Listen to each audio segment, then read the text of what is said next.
podía afirmar vehementemente que si ha habido un espíritu revolucionario, generoso, inteligente, sensible, capaz de cualquier sacrificio por el pueblo cubano, ese era Tomás Gutiérrez Alía. Esas son palabras del director español Carlos Saura, que era muy amigo de Titón, y así veía él la figura de Titón. Mirta, en alguna ocasión Titón le dejó saber a partir de qué momento es que él sintió esa vocación por el cine. Desde muy joven.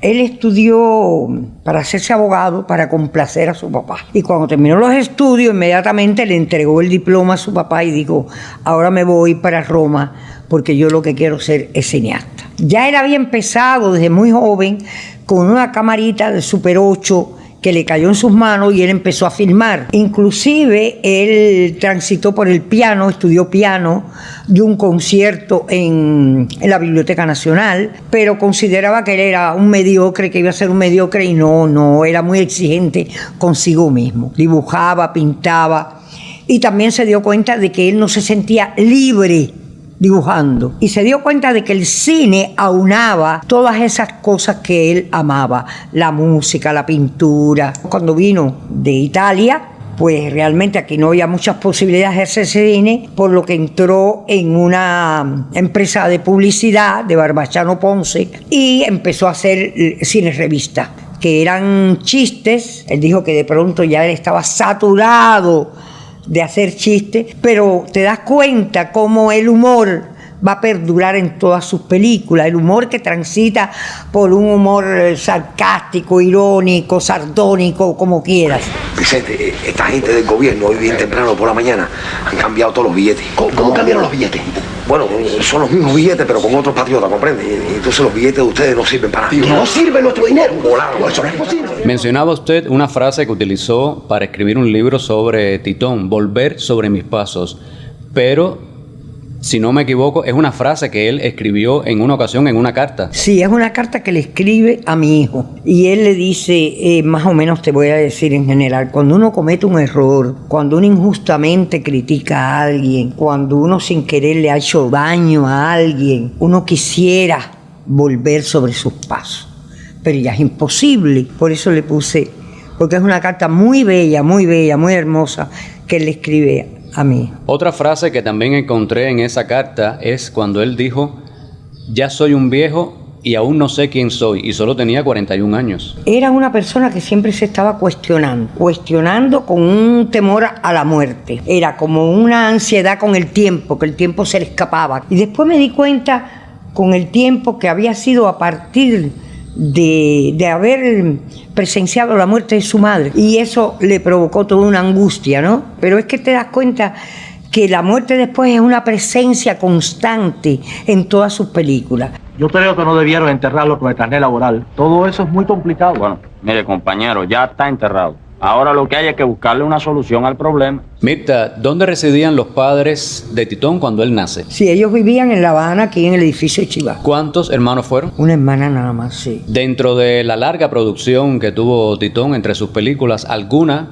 fue su favorita? Sí, como no, Memorias del Subdesarrollo. Después de Memoria, La Última Cena. Y después de La Última Cena, pienso que Fresa y Chocolate. Pero Memoria era su película preferida, que a veces se había sentido muy libre. Por eso él decía de pronto que hablaba de un collage, porque él puso todo lo que quería poner. Siempre dijo además que él no tenía nada que ver con Sergio, el personaje, que él podía transitar por los mismos lugares, compartir algunas de sus opiniones, pero que Sergio era un hombre pasivo, que miraba la realidad desde lejos, sin involucrarse, y que él siempre había sido un tipo luchador, que se involucraba, un tipo activo.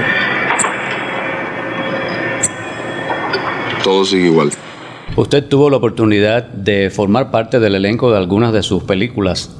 ¿Cómo era Titón como director? Muy riguroso, pero al mismo tiempo te daba la posibilidad de que tú aportaras. Cuidaba mucho al actor y trabajaba muy fuerte la actuación también. Mirta, antes de comenzar la entrevista, usted me mencionaba algunas anécdotas referidas a La Última Cena. Cuando me cogen de rehén, yo me voy a escapar y el esclavo me coge la soga y se supone que me ahorca al yo caerme. Entonces él mismo me hizo un lazo aquí, que es de adorno, y por atrás en la espalda y por acá venía el lazo con el nudo aquí, que era el que me alaba. Otras cosas que hubo, como que se le echaba vaselina a los negros cuando estaban quemando y entonces eso le dio un calor en el cuerpo que hubo que inmediatamente salir a socorrerlo. Y lo del puerco también.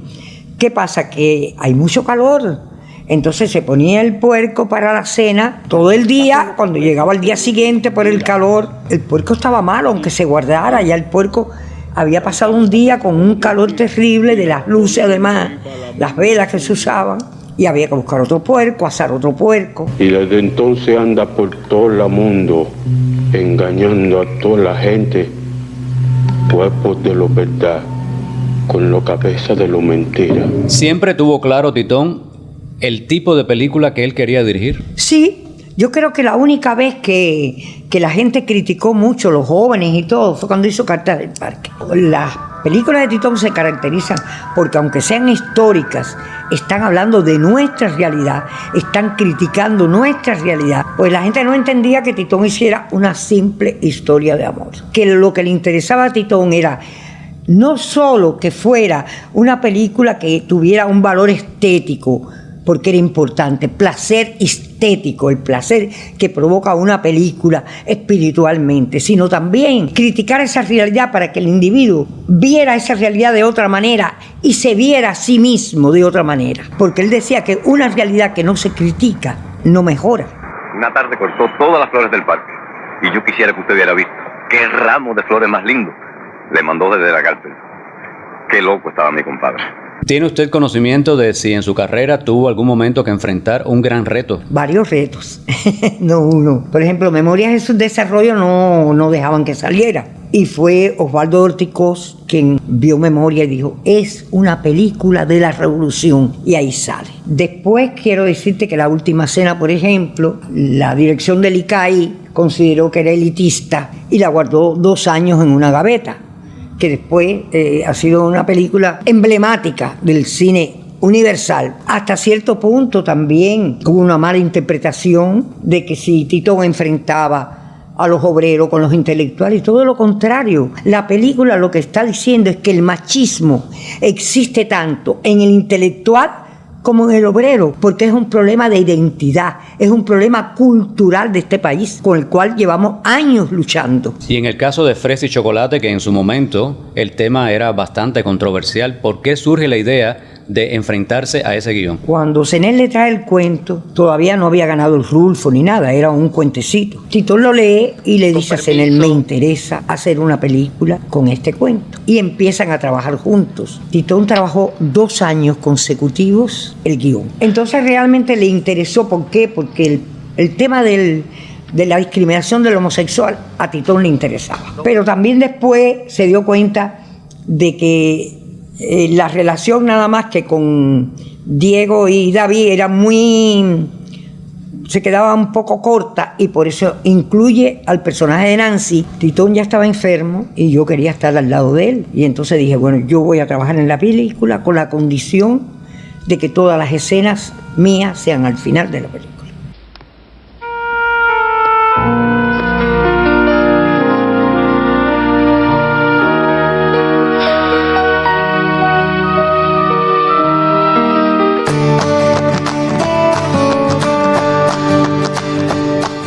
¿Qué es lo que nunca se hubiera permitido Tomás Gutiérrez Alea como cineasta? La deshonestidad, yo creo. Yo creo que yo tuve el privilegio de conocer, yo creo que uno de los hombres más honestos que yo he visto. En situaciones muy difíciles, comprobé su honestidad. ¿Colegas con los que mantuvo una mayor relación de amistad? De amistad, casi de hermandad, Juan Carlos Tavío. También Ambrosio Forné, Manolito Pérez, Rapi Diego. Era como si fuera un hijo de él.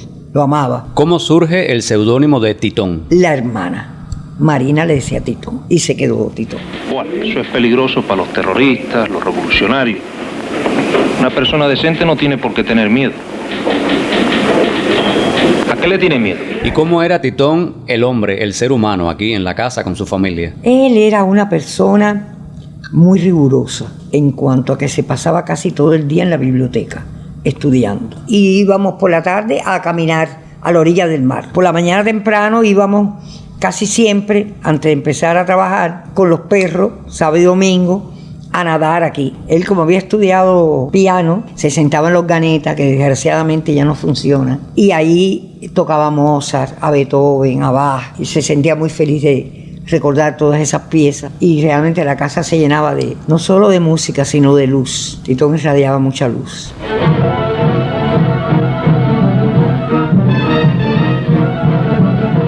¿Usted fue su único matrimonio? No, Titón tuvo 2 matrimonios antes que yo. Con Morgandeo estuvo 7 años, con Babi 2 años, 2 años y medio. Bueno, conmigo 23 años. Bueno, Titón me llevaba 18 años y 45 de experiencia. Yo dije que era una sobredosis que al parecer yo necesitaba. De sus relaciones anteriores tuvo 3 hijas. Cuando empecé con Titón, mi hijo no llegaba a 3 años. Titón fue como su padre, ¿no? ¿Conoce si se quedó por el camino algún trabajo que él hubiera querido realizar y no pudo ser? Había uno que era, porque él había conocido, antes de la Revolución, a un señor en Isla de Pino que quería arreglar el mundo y la realidad y arreglarle los problemas a todas las personas. Una especie de Quijote. Yo vi las fotos, él me contó la historia. Y entonces este hombre quería hacer una gran avenida que llegara hasta el mar. Pero la gente del pueblo se iba cansando y los iba abandonando. Y él se inventó, que eso es lo más increíble, él había perdido sus dientes y se hizo con teclas de piano